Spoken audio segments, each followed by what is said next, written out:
Barreau, assaut. Pour faire une afsaka, prendre un morceau de pain. Absolument. L'avdil entre les animaux marins et les animaux terrestres, il faut jamais mélanger le poisson avec la viande. Veyesh baiser sakanat or. C'est marqué là-bas, ça peut apporter des maladies de la peau. Mais par contre, le poisson et le lait, comme je l'ai déjà expliqué, en parvenir dessus, si on te sert, tu peux le manger. Le khatrila, le tavakesh. Voilà. Comme ça, tout a été dit. Boker Tov. Oh, ça fait plaisir ça. C'est une belle matinée. On va, en cette belle matinée on va juste un instant, parce que moi et les dates, ça fait 8. On est mercredi 28 décembre. Et le Dalet, si je ne m'abuse, du mois de Tevet. D'accord ? Boniré. Dalet. C'est fait méode. On étudiera ce matin un mamar sur la paracha de la semaine. On vous souhaite à tous une très très très belle journée. Voyons un petit peu dans la liste qui fait quoi et quoi fait qui. C'est bon. Alors, je suis racheté pour un bon mazal, donc de façon anonyme. Mazal Parnassa de Keren. Une bonne santé pour Philippe, Élie, André, David. Une longue vie à Phoebe Bat Mesodi et Ariel Simcha. Ainsi que tous les malades d'Israël. En même temps pour toute notre liste, ceux qu'on connaît, ceux qu'on ne connaît pas, Moratimi, Saratal Betrot, Myriam, Ben Esther, Chaya, Rocham, Esther, Batrif, Kaben Simon, Jean-Luc, Shlomo, Ben Zeira, Meir, Ben Ruth, Sofam, Sarah, Bat Sassia, Echen, Hashem Atov, Nissim, Ben Léa, Refoua Shlema, Tzadik, Joel, Myriam, Bat Sarah, Eric, Shua, Hay, Ben Arlet, Kouka, Nosej, Rachel, Bat Silvet, Gezala, Echen, Chaya, Bat Sarah Lalou, ולאלף אלפי הבדלים, ושמעת כל מתי ישראל ובכללם, רני מחלו בן שרה, ז'יזל מזל בת ציפורה, רונן ציון בן מרים מרדכי, ג'רר יוסף בן ישראל. Zetoun, Vechol, Mété Israël. On commence tout de suite notre première étude de la paracha de la semaine avec un mahamar qu'on va tous découvrir ensemble, y compris moi-même, sur la paracha de la semaine. Vayomer Elohim, les Israël. Dieu s'adressa à Israël, Yaakov dans la paracha de cette semaine. Donc, Vaïgash, après que Yaakov apprend la bonne nouvelle que son fils est vivant en Égypte et qu'il est souverain par la bouche de Sarar Batacher qui avait compris que dans ce monde, il ne fallait jamais être le corbeau noir qui annonce des mauvaises nouvelles, mais justement la colombe blanche qui annonce de bonnes nouvelles. Donc, elle va être bénie. Dieu lui dit, Al tira merda mitzrayma, n'aie crainte de descendre en Égypte.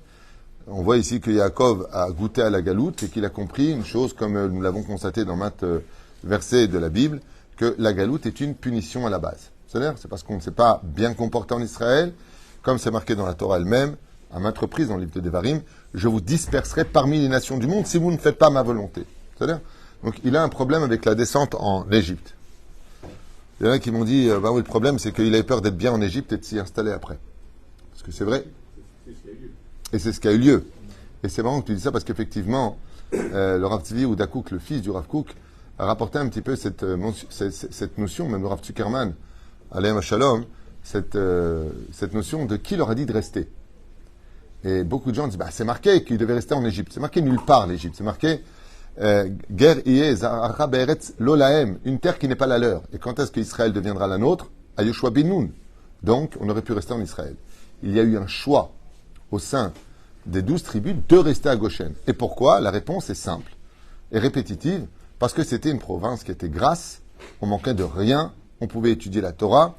Et la première chose que va faire Yehuda en arrivant dans la province de Goshen, c'est de construire des Talmudei Torah, des Bate Midrashot, des Yeshivot, et ainsi de suite. Ce qui fait qu'ils se sont créés une situation spirituelle à l'image de ce que veut la Torah en dehors d'Israël. Donc, on a accompli la moitié de la mission du peuple d'Israël, c'est d'être un peuple, certes, qui est pieux, mais sur sa terre. C'est-à-dire, c'est marqué juste... le Rabbi Nathan nous ramène plus de 56 références dans la Torah que Dieu veut qu'on vive sur la terre d'Israël, comme d'ailleurs c'est marqué dans nos prières. Un jour, une personne religieuse m'avait dit à un ami à moi, Stéphane, il avait dit, où est-ce que c'est marqué dans la Torah qu'on va vivre en Israël? Je pense que même un aveugle l'aurait vu. Donc je ne sais pas ce qu'il étudie ce monsieur, mais apparemment, Vaya Kitavo Alaret ou Lomakir. Tov Rabbi Yaakov Abu Hatzera, surtout Egan Ekol Israël Bisifro Pituche Chotam, à propos de ce verset-là, où Yaakov a peur de descendre en Égypte, et donc Dieu lui dit, Anochi ered imecha, je descendrai avec toi Mitzrayma dans l'Égypte, Ve'anochi alecha gam alo Yosef yashit yado al enecha, et on te ramènera, ne t'inquiète pas, sur la terre d'Eretz Israël. Effectivement, Yaakov reviendra. Le problème, c'est qu'il est parti debout, il est revenu allongé. D'accord?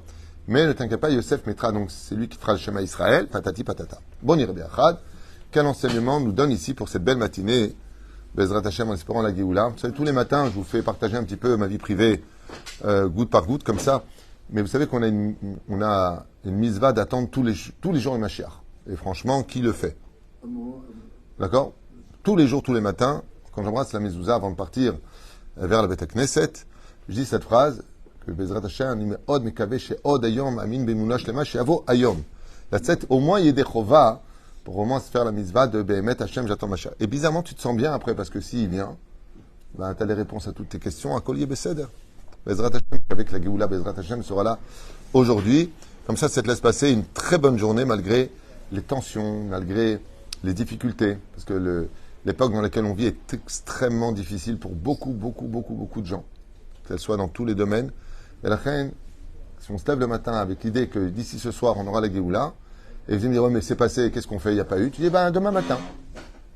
Demain matin. C'est pas grave. Qu'est-ce que tu as mis? Tu as toujours des choses à dire, dans l'Ariane. Il y a une dame qui a dit, Todaraba Arabe, vos cours calmes. Elle me prend pour un joint. Mes cours, ils calment. Donc, un petit tout, c'est le joint du matin. Sympa, je viens. Toda. Yalla, bon amchir. L'Echora, Daniel, 2 minutes. Qu'est-ce que tu veux nous dire, Aliana? Qu'est-ce qu'il y a? On dit que le territoire de Goshen, Oui. c'était Pharaon qui a donné À Sarah. Bon. Donc, en fin de compte,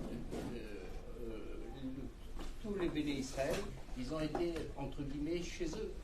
Nachon. C'est un terrain qui appartenait à... Ça veut dire que si un juif il achète Sarcelles, c'est Israël. Ça reste la galoute. J'ai compris ce que tu veux dire, tu as raison. Ça a été offert en cadeau par Pharaon à Sarah pour préparer le terrain. Et pourquoi ça lui a été offert? Parce qu'il y a marqué Ayotse minatame tameu. C'est une bonne réflexion, mais c'est hors sujet. C'est ça qui me dérange. Je vais quand même te répondre.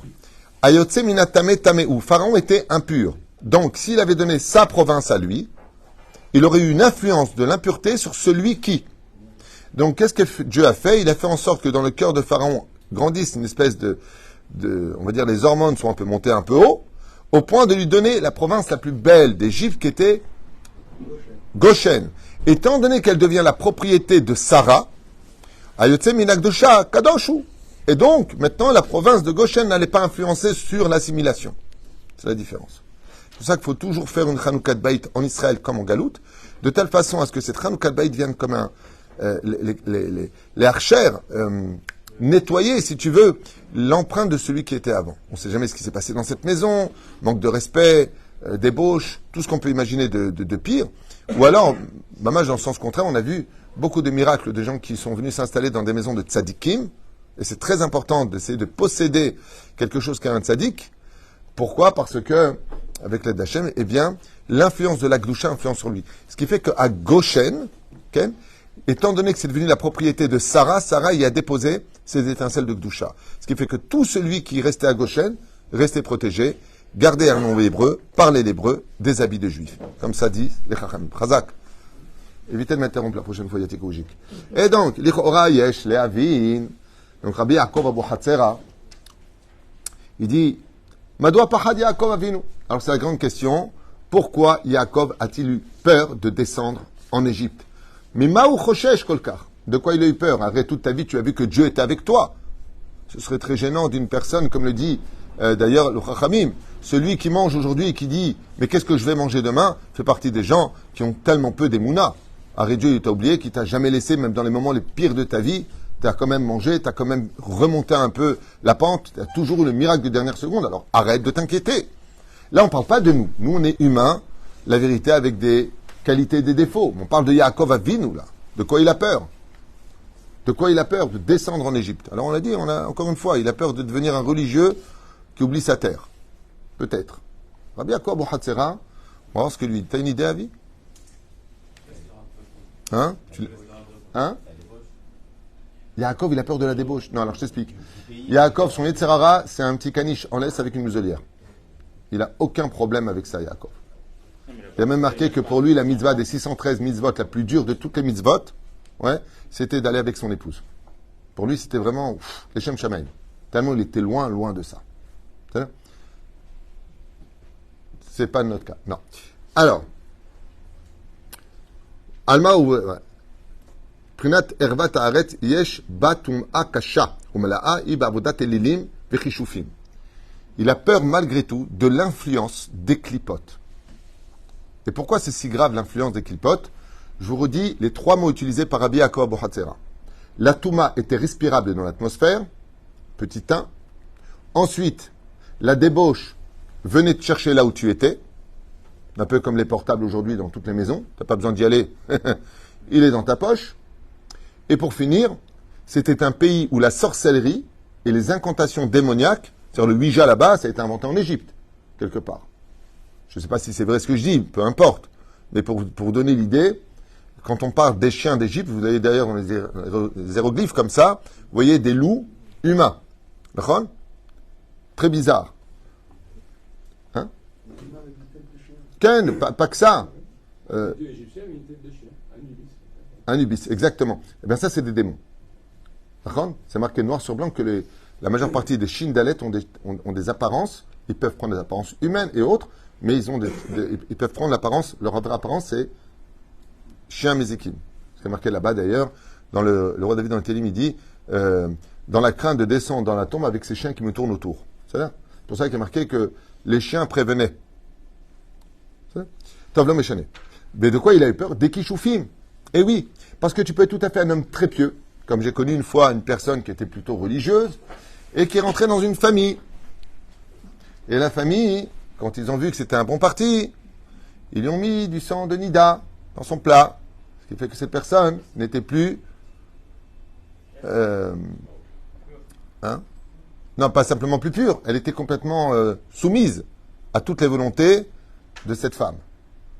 Et il a fallu que Rabbi Moshe Ederi, qui ait vu tout de suite l'histoire, fasse un shemot, fasse quelque chose qui lui a fait boire, qui lui a enlevé ça tout de suite. Aujourd'hui, il n'y a plus de Merlin l'Enchanteur, malheureusement. Aujourd'hui, il n'y a plus de grands Mekoubalim qui savent faire ce genre de choses. Mais Hashem Ishmael Virachem, en tout cas, aujourd'hui, selon le Rambam, la magie, elle existe. La vraie magie noire, elle n'existe pratiquement pas. Quoique...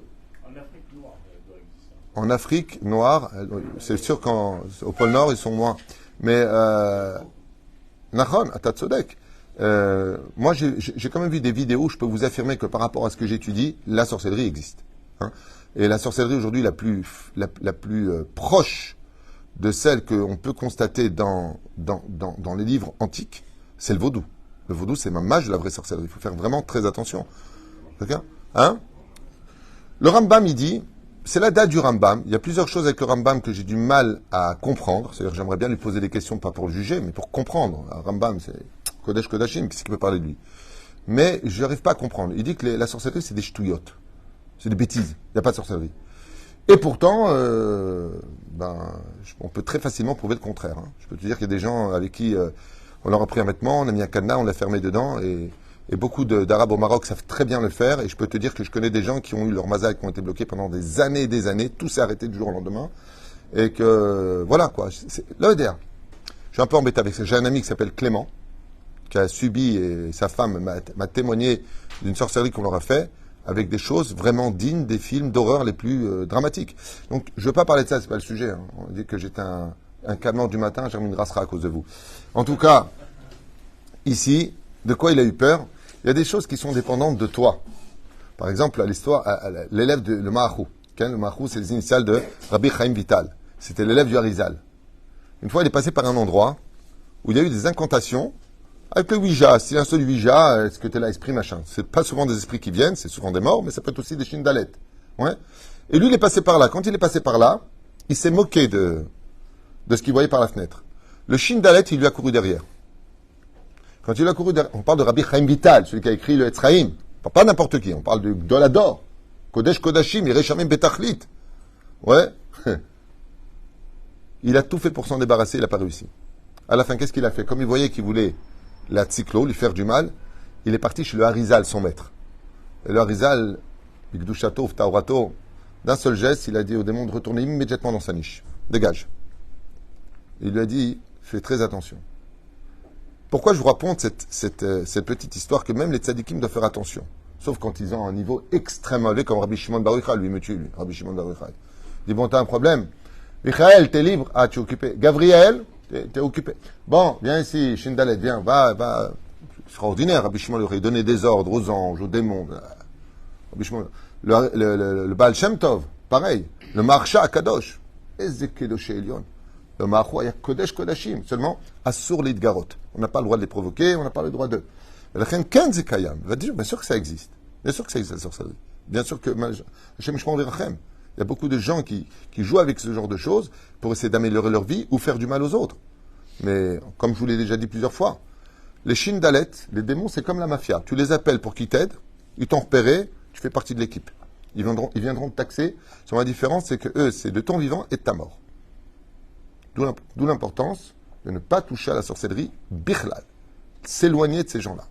Parce que le problème qu'il y a avec ça, c'est que tu peux prendre une personne qui est très bien, qui est très religieuse, et tu peux le rendre rachal, c'est-à-dire lui prendre son esprit et le robotiser comme une espèce de pantin qui va d'un coup mal répondre à ses parents, se révolter. Mais attention, les gens adorent et raffolent de ce genre de shiurim, on parle de sorcellerie. Ah, maintenant je comprends pourquoi mon gendre, il m'a mal parlé. Ça ne lui ressemble pas. Il a dû manger de la grenouille. Ça va, et calme-toi, on travaille tes midotes et rentre pas dans les délires de la sorcellerie dès qu'il y a un truc qui pète à la maison. Ruach Shtut, ça n'a rien à voir avec ça. Le Ruach Shtut, c'est du Yetzer Hara qui pénètre l'homme.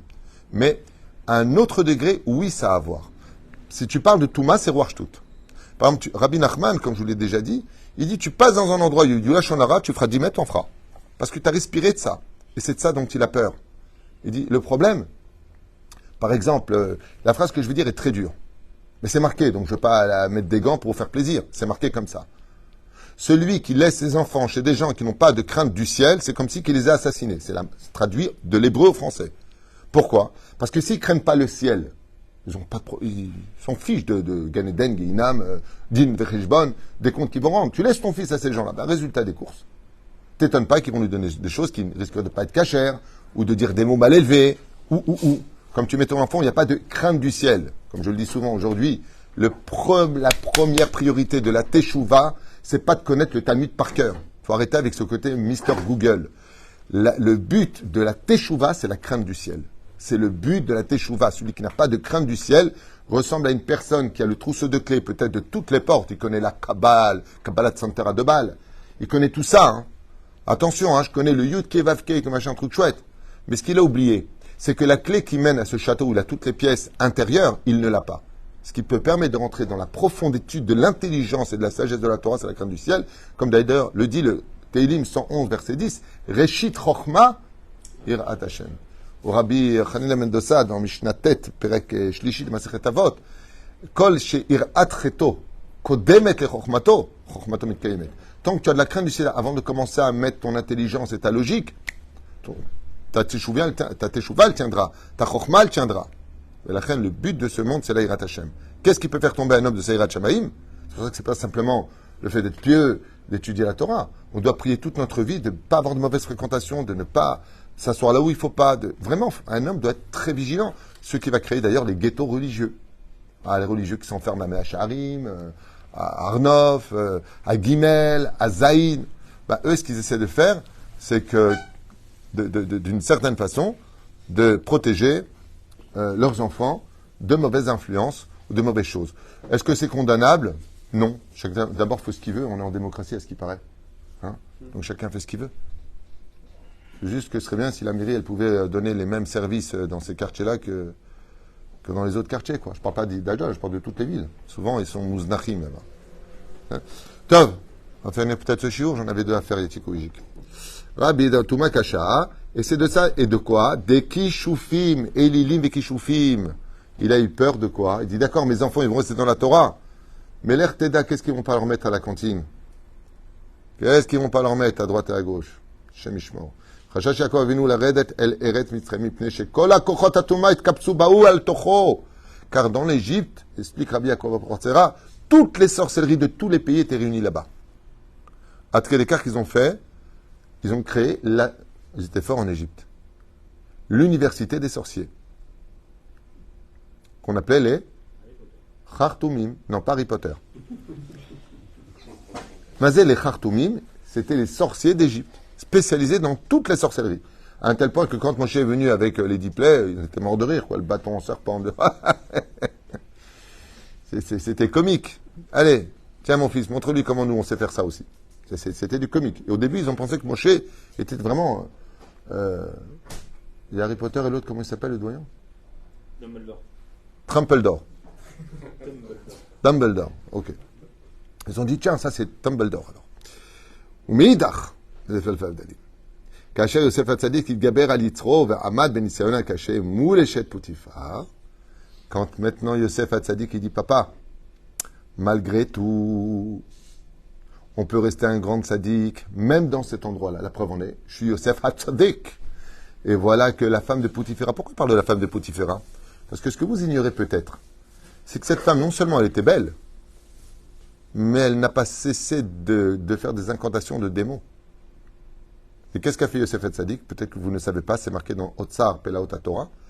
C'est qu'il lui renvoyait les démons qu'elle lui envoyait, c'est-à-dire elle envoyait un démon chez Yosef Hatzadik pendant la nuit pour qu'il vienne comme un robot vers elle.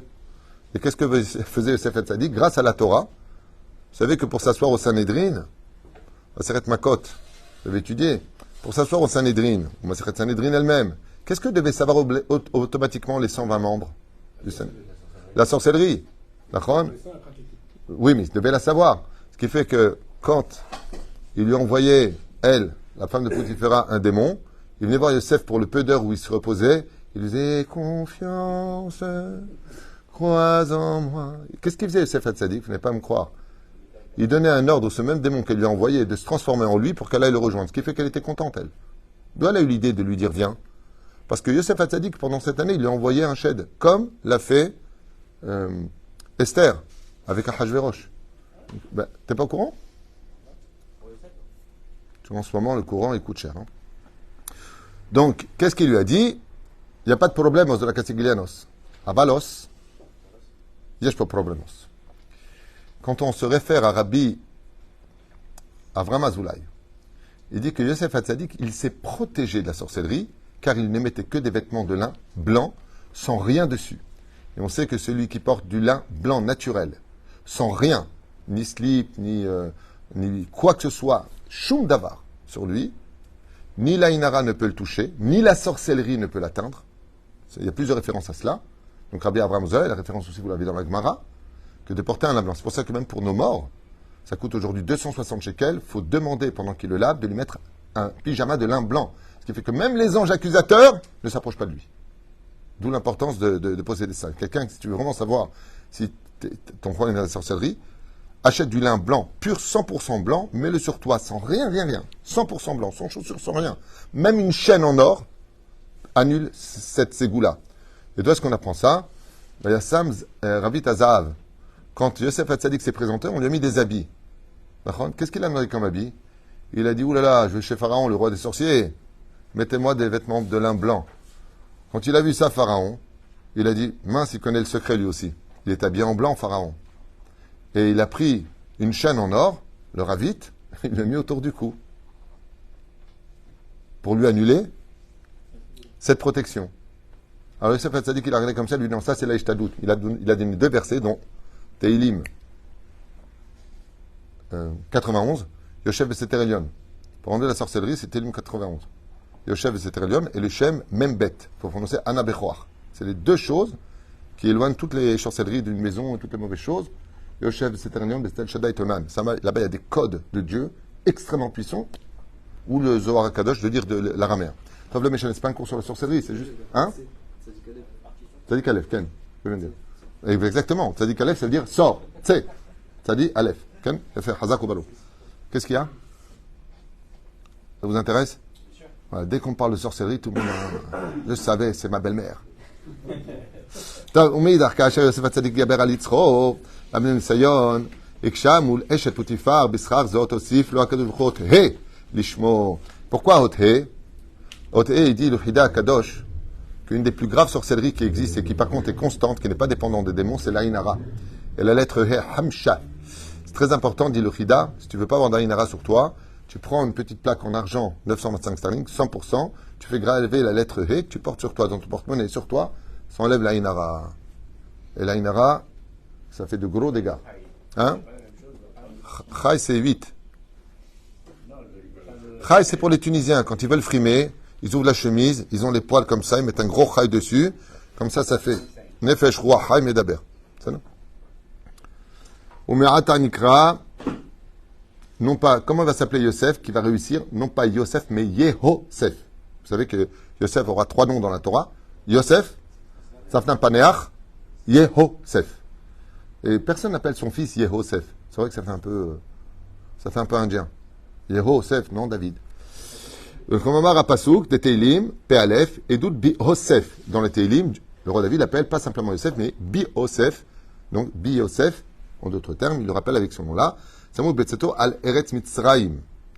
Donc pourquoi il a eu le He? Pour le protéger de l'Aïnara. Le fait d'avoir le He dans le nom d'une personne, c'est très bon pour la reproduction. C'est une femme qui n'arrive pas à avoir d'enfant, malgré les âges qui passent, il n'y a plus rien à faire. Le nom principal pour avoir un enfant, c'est Bila. Bet Lamed He. Puisque le He est très bon pour la procréation. 2 fois le He, tu as beaucoup plus de chances d'avoir des enfants. Bilha. C'est là. Bon, faut aimer le nom. Hein. Enfin, tu es un gosse. Amar Rab Hana Bar Bizana. Amar Rabbi Shimon Chassida. Yosef. Chez Kidei Shem Shameim Baseter, qui a fait un des Kiddush Hashem les plus importants. Lequel? C'est que de faire un Kiddush Hashem quand il y a plein de monde, on en retient quand même une satisfaction. C'est moi. Mais de faire un Kiddush Hashem, ça veut dire, là t'aurais pu fauter, personne ne le voit. C'est un secret, c'est entre nous. Personne ne sait. Et tu fautes pas, le salaire est incommensurable dans le ciel. Incommensurable. Tu as toutes les raisons de fauter maintenant. Ah, j'en ai marre, la vie me saoule. Et tu fautes pas. Personne ne te voit là. Et tu fais un Kiddush Hashem, tu dis pour toi Hashem Anilo, c'est Shtuyot. Et d'où vient la lettre He de Yosef, dit Rabbi Yaakov Hatzera? Yudke Vavke. Dieu lui a donné sa lettre à lui, le He de Yudke Vavke, à Yosef. Et pourquoi donc Dieu il a fait descendre Yosef Hatzadik dans cette épreuve? Pour, comme un espèce de chasse-neige, nettoyer le chemin pour que les enfants d'Israël ressortent en tant que peuple. Et malgré tout ça, il y aura un gros dégât puisque 80% n'arriveront pas à sortir. Mais au moins 20%. Mechamad koach gdushaze, en lo le Yaakov avinu, l'archosh bekochot atuma. Et Dieu dit, ne t'inquiète pas. Donc on vient de comprendre maintenant grâce à Rabbi Yaakov Abu Hatzera, pourquoi Yaakov il avait peur. Il a dit, le temps que moi j'y aille, que je nettoie tout ça, ça peut laisser déjà du temps à s'assimiler pour mes enfants et mes petits-enfants et mes arrière-petits-enfants. Dieu lui répond, non, le chachnès est déjà passé, Yosef il a fait le travail. Ah, exactement, c'est ce qu'il dit ici. Si Yosef n'était pas là où il était, au point de rendre même les Égyptiens avec la Brit Mila, c'est-à-dire on leur a fait tous faire la Brit Mila, eh bien on se serait très vite, qu'on le veuille ou pas. C'est comme si que maintenant, je mets un truc dans ton verre, tu es en train de le boire, et maintenant tu es complètement comme un zombie. Bah, tu peux être serein d'habitude. Là, tu es embaumé. C'est exactement ce qui se passait. Toute personne qui descendait en Égypte, eh bien, était embaumée par la Touma et fautait systématiquement. Comme disent nos Chachamim d'ailleurs, tu rentres dans une parfumerie, tu sens le parfum. Tu ressors de chez un Tunisien, tu sens l'huile. C'est Gematria. Donc, Yehosef, pour finir, il dit Gematria 161. Le Gamamila Enecha.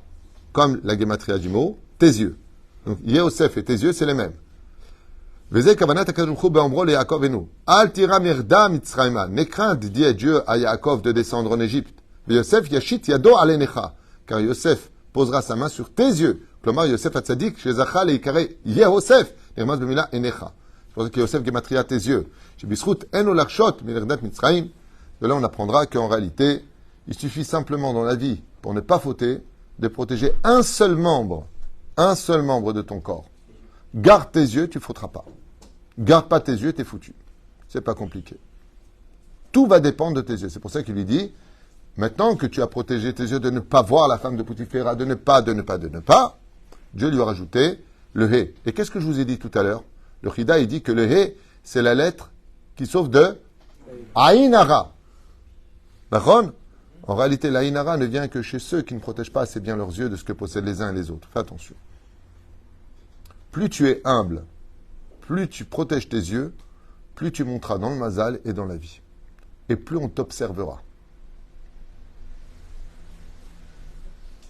Comme je le dis souvent, la femme la plus belle de l'histoire, la plus connue de toute l'humanité et la plus bénie de toute l'humanité, elle n'a jamais été sur Facebook. Elle s'appelle Sarah Imenu. Tout le monde connaît Sarah, la femme d'Abraham. Non. Il n'y a pas besoin de « j'existe, je suis là, je me montre ». Sikoum, velekach nifla be'atzum, kechol shekoch hakdusha gover kach koch hatuma nechlash. Et donc il finit en disant Rabbi Yaakov Abu Hatzera dans son livre, plus tu fais monter la Gdusha, plus tu atténues la Touma, donc plus tu fais monter la sainteté, plus l'impureté descend, et plus tu fais monter chez toi l'impureté, et plus la Kedusha s'en va. À toi d'agir en conséquence.